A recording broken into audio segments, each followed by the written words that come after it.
October 4th, 2021, Facebook, WhatsApp, and Instagram are down for something like 5 or 6 hours. Facebook's shares dropped by 5% that day, and Mark Zuckerberg loses more than $6 billion from his own personal wealth. Not a good day for Facebook. But to be perfectly honest, I'm not too worried about Facebook. Facebook is going to survive. Mark Zuckerberg is still a very rich person, and Meta is not going to die. But as I'm standing here today, I'm asking you a question. Are you ready? Will your company survive such a disastrous event? So in the next 20 minutes or so, I'm going to tell you a little bit about how at Next Insurance we're working in the last 1.5 years to make sure that we are ready. So my name is Moshe, and I'm leading the DevOps and Infrastructure group at Next Insurance. At Next Insurance, our mission is to help owners of small businesses to drive their business to success. And we're doing that by providing them a business insurance that is accessible, affordable, and tailored for their needs. So this is not really a technology-specific talk, but since all my examples will be from our technology stack, I thought it would be a good idea to give you a glimpse into our technology stack. So we're working in AWS. Most of our infrastructure and applications are running on AWS, running quite a few services from the AWS catalog. We're heavily relying on Terraform for infrastructure as code. We run full CI/CD processes in Jenkins. We run our workloads on Kubernetes. Our backend microservices are developed in Kotlin. Our front end is based on Angular and Node.js microservices, and we're using Prometheus and Grafana for dashboarding, monitoring, and alerting. So what are we going to talk about today? As I said, I'm going to tell you about how we rebuild our cloud infrastructure and environment from the ground up to be disaster recovery ready. So please keep in mind that this is our story. This is how we chose to do things. Your story might be a little bit different. It might be a whole lot different. But I hope that the takeaways and insights that I will share will help you anyway. But first, before we take a look at what happened in Next Insurance, let's look a little bit about the theory. So what is a DR? You can see the definition from techtarget.com. Disaster recovery, it's an organization's ability to respond to and recover from an event that negatively affects business operations. Now, the term DR, it's a combination of two words, the D and the R, the disaster and the recovery. And both needs to be very, very well defined for your organization. And these definitions, and as I'll show next, will have impact on the actual work that you do to build your DR plan. An important thing about a DR, like many other things we do, it's a game of ROI, of return of investment. What's the right investment for your organization? The definitions of the D and the R will help you. You can spend your whole time building a perfect DR plan and have time to do nothing else. That's probably not what you want to do. And on the other hand, if you don't spend enough time on your DR plan, again, it's probably not going to be good enough. So the first part, the D, the disaster, what could trigger your DR plan? It could be some kind of a natural event like an earthquake or a hurricane or a flood. It could be a hardware failure. And last but not least, it could be the human factor. A hacker that breaks into your infrastructure, or one of your employees that unintentionally pushed some configuration error into your infrastructure and broke it. And the results of such events could be anything from an entire AWS region that is down, or maybe just your specific account. The first step you need to do when you're going that path is to do risk assessment. And the risk assessment needs to result with a very clear definition of the scenario that you are preparing to, that your company is preparing to. What's most likely to impact your business? And soon I'll share what our risk assessment resulted with. That was the D, the disaster. Now for the other part, for the recovery. And we're discussing recovery objectives. There are two simple terms that usually help us to define the recovery objectives. That is the RPO and the RTO, the recovery point objective and the recovery time objective. And to understand them, let's look at the timeline. So everything goes well until the disaster happens. And then your system breaks and you're working really hard to restore it. The time it takes you, or the objective for the time it takes you to recover your system, that is your RTO. The time between the disaster and the recovery is your downtime. The point to which you restore your system to, that's your RPO, that's the recovery point objective. So let's look at an example. For example, in our case, our RTO is 3 days and our RPO is 1 hour, which means we have 3 days to recover our system and we can lose 1 hour of data. So the time between the RPO and disaster represents your data loss. So once you have these definitions, you go ahead and you start working on your DR plan. And the DR plan should be a very well-documented, step-by-step guide for recovering your system, what you're doing to recover your system given a disaster.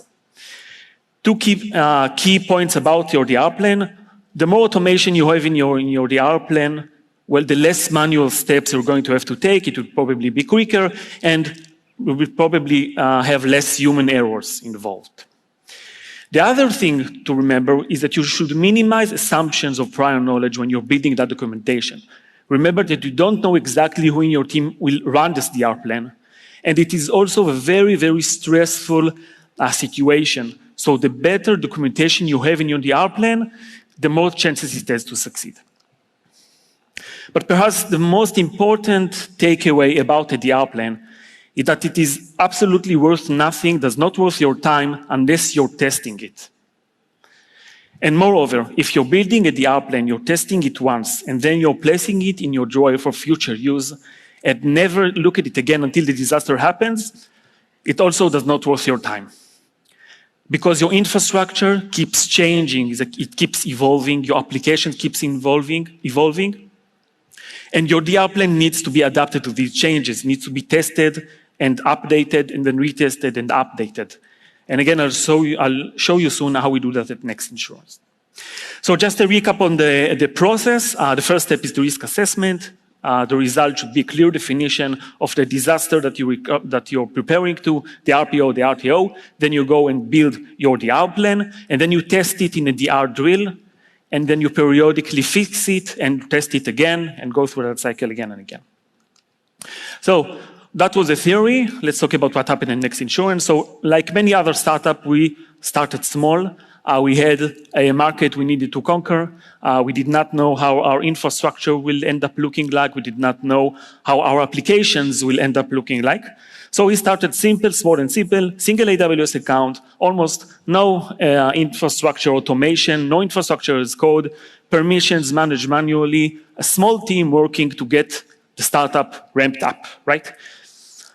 This is probably good for the first parts of a startup. It works for small startups, small teams, but as the company grows, as the system grows, and as the commitment to the customers, to the employees, and to the investor group, you start to get the feeling that this is not good enough. What's not working? So there are many problems, security problems, like no isolation between environments. When you're logged into that single AWS account, you're logged into all the AWS accounts. You might confuse them. A hacker that gets their hands on your AWS credentials gets access to all your AWS environment, right? And when permissions are not managed properly, this risk becomes even bigger. So that's security. And operability. So there are a few speakers before me that already talked about the importance of infrastructure as code when managing your infrastructure. And you know that when your infrastructure gets complicated, it's impossible to manage that without infrastructure as code. It's just a pile of manual changes, just a collection of manual changes. And then when you're tasked with building a disaster recovery plan for such an environment, you find out that it's simply impossible. How can you recover something or fix something that you don't really understand what's inside? So it should come as no surprise that our risk assessment told us that our most dangerous thing, or our highest risk for us, is that single AWS account, and the event that we want to prepare to is that account being compromised up to a point where we actually lose access to that account, any access to that account. And maybe not less important than that is what we decided we don't want to handle, not at that point. We're working in a single AWS region, and we decided that we do not want at this point to handle the situation of that entire AWS region being down. It's not that we think that such a scenario cannot happen at all, but we think that the probability for that scenario is much, much less than the probability that something really bad is going to happen to our account. So that decision actually meant that we could simply avoid handling cross-region challenges in our DR plan. So as you know, in AWS, when you start working cross-region, it adds another level of complexity. We just could avoid that extra level of complexity and keep our DR plans simpler and get better coverage for our infrastructure. And as I said earlier, our business told us that the RTO for us is 3 days and the RPO is 1 hour. In fact, the RPO and the RTO are a result of a discussion between business and technical people. So that was the result for us. So our strategy is divide and conquer. We took that single AWS account and we started breaking it into sub-accounts. And by the way, moving to a multi-account architecture has many other implications that I'm not going to cover. Just keep that in mind. But we started taking parts out of that single AWS account and fully automate them up to a point we can run or build that environment at a single click or a few clicks, but very high level of automation. And now we have an environment, one of our environments, fully automated. And then we can start talking about the DR plan. And our DR plans are mostly active and standby. So we're building a standby account. We're building there things that are simple and does not cost a lot of money. For example, VPCs. We take care of shipping the data there on an hourly basis to cope with the 1 hour RPO. And that's it. We have a DR plan. If something bad happens, we have great automation. We can recover the environment in that new account, in that standby account. But as I said earlier, a theoretical DR plan does not worth anything. So we're doing DR drills to prove that this actually works. And what we're doing in these DR drills is we're simply creating the environment using the automation we built in the first phase.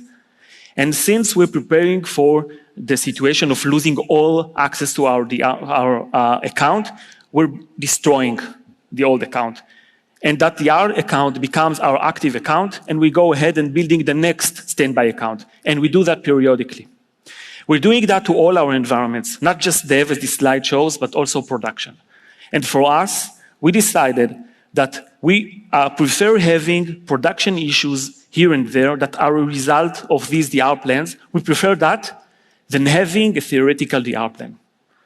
So the best thing to test something is to actually use that. That's the principle. So we're doing that to all our environments until eventually our dream is to drop our old legacy account. And we hit a few very important milestones on the way, but still work in progress. So about the RPO in our drill, since we're doing them periodically, we cannot afford to lose data every 6 months or so. So we had to drop the RPO in the DR drills from 1 hour to 0 hours. And we're doing that just by shutting down the environment and making sure no new data is created. For example, we're taking services down, we're closing access to the database, we're waiting for the database snapshots to arrive to the DR account. And so we do not lose any data. The RTO, just as well, needs to be very fast. We cannot lose 3 days of business every quarter or every 6 months. We need to minimize the downtime, and we're just doing that by having great automation. So, as I said earlier, creating environments at the click of a button, that's the key. A few more takeaways about the DR drills. So as I said earlier, there are extra steps involved in the DR drills that are on top of the DR plans. For example, in our case, freezing the environment. These extra steps need to be documented just as well as your DR plan. And a great documentation for the DR drills will allow you to minimize thinking about what to do next and about who's doing what when you're running your DR drills. And it will allow you to focus on monitoring the process and controlling it. It's also a very good idea to designate someone from the team to take notes, to log the events, so the post-mortem you're doing later will be much more effective. Automation. We're relying heavily on automation, as I said earlier, but again, keep in mind, it's a game of ROI. There may be small parts of your infrastructure that you decide you do not want to automate. For example, for us, The business plan in AWS were on the support plan. We're on business support.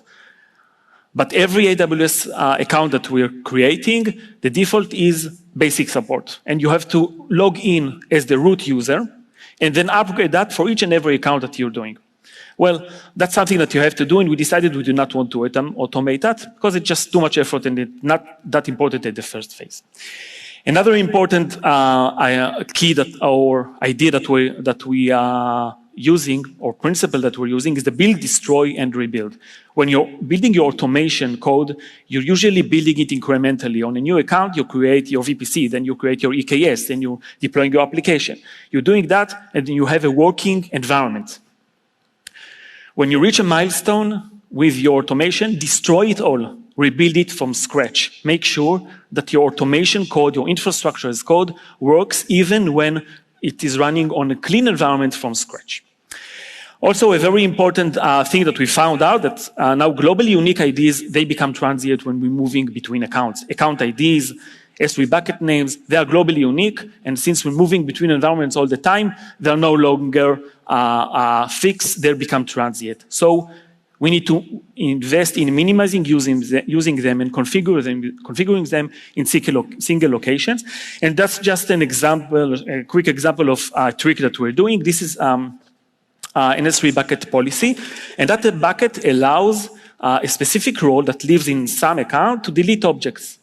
And that role moves between account IDs with the DR drills, right? And we don't want to mention the account ID in that S3 bucket policy, because then we would have to go back and update that policy with every drill that we're doing.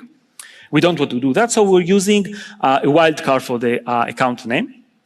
And to compensate for that, we're adding another restriction that restricts that account to be a part of some organizational unit.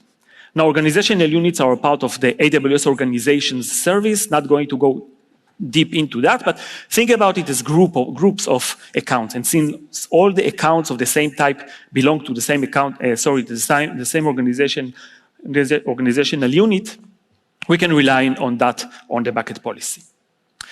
Automation and the DR, they bring great value for your business, but they do not come without an overhead. They have a price tag. They're long-term commitments. With automation, when you're doing it for the first time, it takes longer. Somebody might tell you, I can do that in 5 minutes or 1 hour in the AWS console. Why should we invest 3 days in that in automation? Well, I think by now you probably know the answer. But the good news is that the other times you do it, the next time you do it, it will probably be faster and it will have better chances to succeed.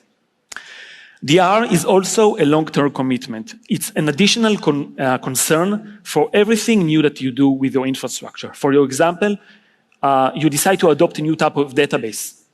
You now need to make sure that this database is a part of your DR plans, that you can restore it as part of your DR plans. And the periodic drills that I mentioned before, they need to be in your work plans. It's something you need to plan for when you plan your work. It's an additional overhead, but again, the value it brings to your business is very important and sometimes crucial. So that's all I had. Just a quick summary, what we talked about. We talked about the DR, the disaster, and the recovery. Both parts must be very well defined, and they will impact the technical work that you're doing to implement the DR. The DR plan, the periodic DR drills, we talked about it. And we talked about also the fact that these are long-term commitments that you must be willing to take on yourself if you're going that path. So thanks a lot. If you're aiming high, we're always looking for great people to join us. Take a look at our careers page. Thank you.